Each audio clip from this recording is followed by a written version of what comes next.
your doctor once a year. If you're healthy, if you have chronic disease conditions, I always say minimum, because like I said, we need to check your blood test, check your diabetes test, your kidney function, and all of that. So we need at least twice a year for diabetics, right? So if you're hale and healthy, that's what I want.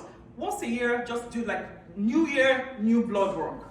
If you remember that, so every when they say Happy New Year, be Happy New Year to your doctor. I'm gonna have blood work done, okay? All right.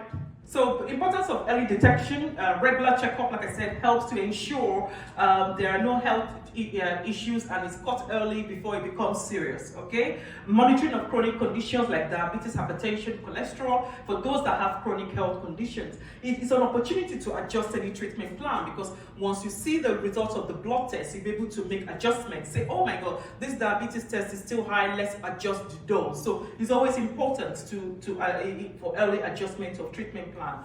Preventative care also provides opportunity for preventative measures like vaccinations. When the diabetics come out, say, when was the last flu shot? And I use the opportunity. If you don't come, how would I be chasing you? It's when you come and want to have blood tests and all those things done, and I'll say, oh, you haven't had your shingles shot, you haven't had that, you haven't had that. So that's the importance of health screening. Also comprehensive assessment, and just to address any overall health and well-being, okay? All right, so that's another thing I wanted to talk about is cancer screening. Breast cancer here in Nova Scotia, 40 to 74, but routinely is from 50. So they always say if you're 40, go and ask your healthcare professional if you should have it. And my answer is always yes. Lung cancer screening, this is for only those that smoke. Please don't call them, it's actually self-referral. So if you've been a smoker for at least 20 years, you don't need a family doctor or any healthcare professional. You can actually ring them. If you Google lung cancer screening program, Nova Scotia Health Authority, you will find it there. There's a number there, it's self-referral, but you have to meet the criteria. You have to have been smoking daily for 20 years and have a history of that. So, and above, they will screen you anyway. So if you know your friends, anybody who has been smoking, been a chronic smoker, you can actually give them the number. They can ring and to see whether they meet the criteria for lung screening. Okay. All right. So mental health. There's a difference between anxiety and anxiety disorder. The difference between anxiety and anxiety disorder is when you're having those symptoms and it's persistent and excessive, and that is now interfering with your everyday function. For example, with social phobia, because they're having all this anxiety and panic attacks, palpitations, and excessive worrying, and that is now preventing them from going about their activity daily living. That's when it now becomes a disorder, right? So it's normal to have anxious feeling. That's human response, okay?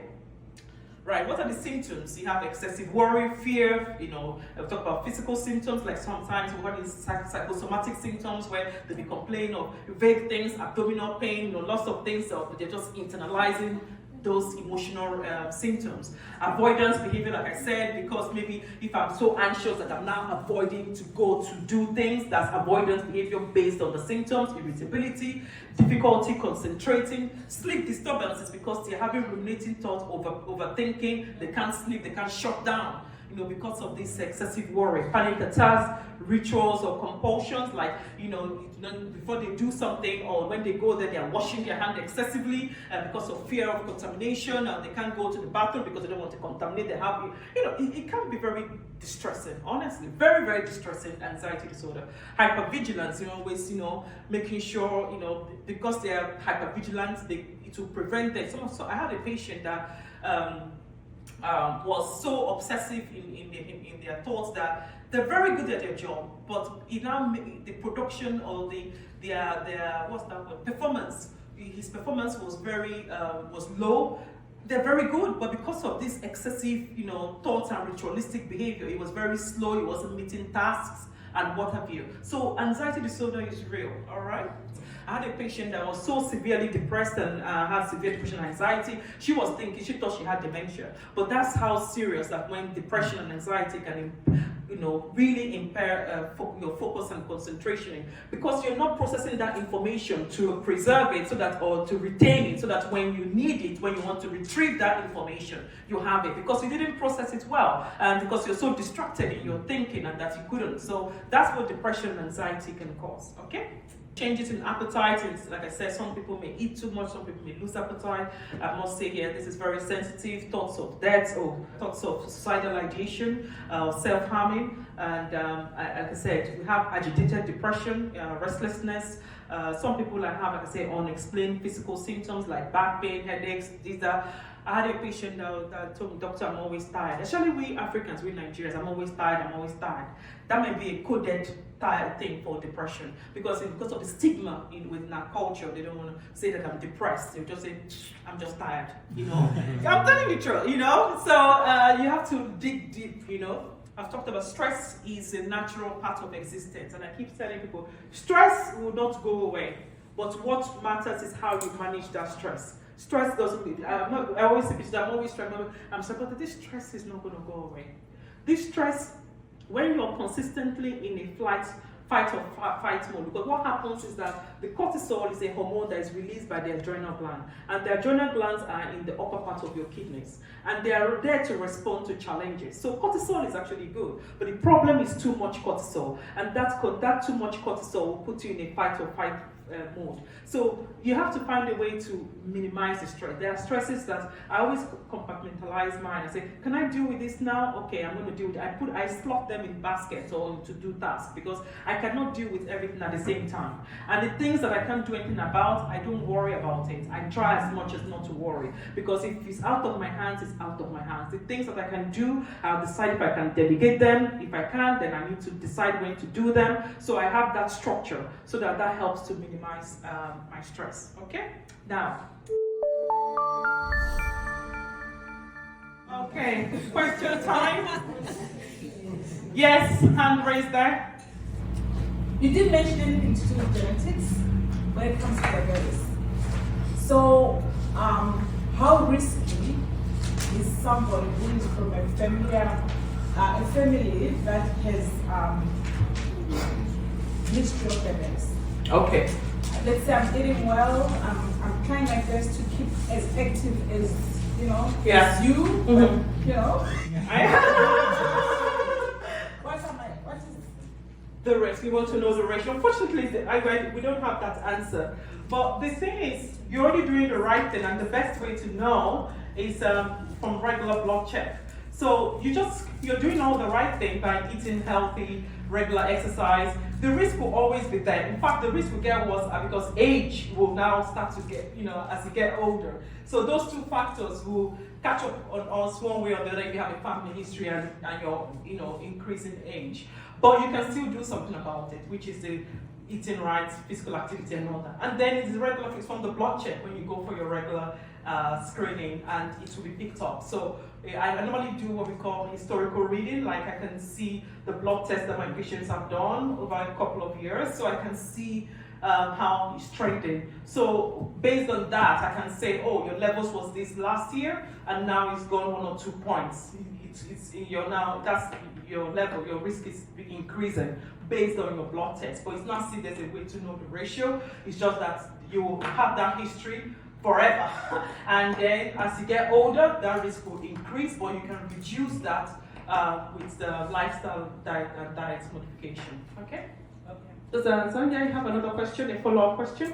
What are the chances of gestation diabetes coming back in the next pregnancy? Let's say Yes, it will can come back again. So but if the person, if it was reversed and there's healthy lifestyle and all those things, it can minimize the risk because pregnancy is a form of stress that can put that stress on the metabolic system and predispose that person to having increased blood sugar in the bloodstream. So if that stress is removed, good stress baby, then and the person was normal before, there's a chance that, but it's going to go on your personal risk. So when you fall pregnant again, you say, was there any history of gestational diabetes? Yes. So the risk is there, but doesn't mean it will happen.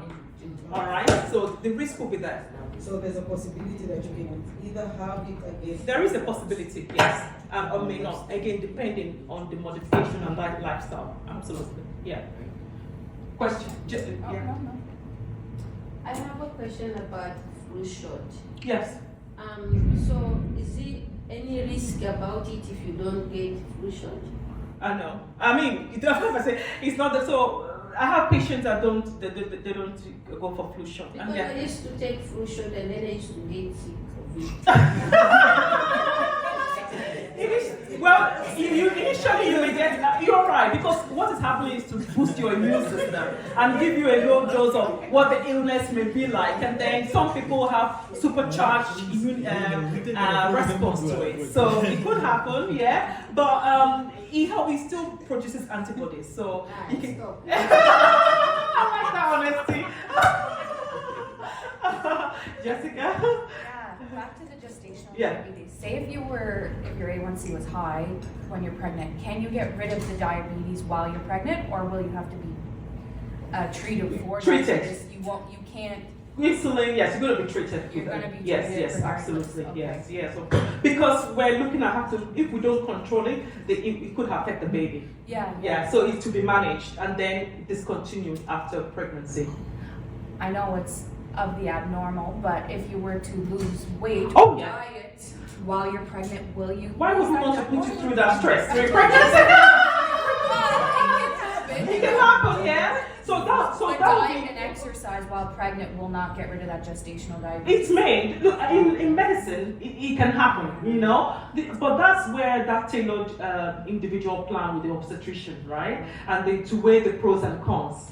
And then determine, look at the scan, look at historically your blood sugar, manage the motivation, family history. So there's a lot of factors to take into consideration. Because with the obstetrician, their priority is that I want mother and baby well. It's like that's all they're looking at. They have tunnel vision. So they may just say, I just want to deliver a healthy baby. You know, after that we can deal with it afterwards. You know, so it depends. So it's now between you and your obstetrician. Oh, okay. Yeah. Okay.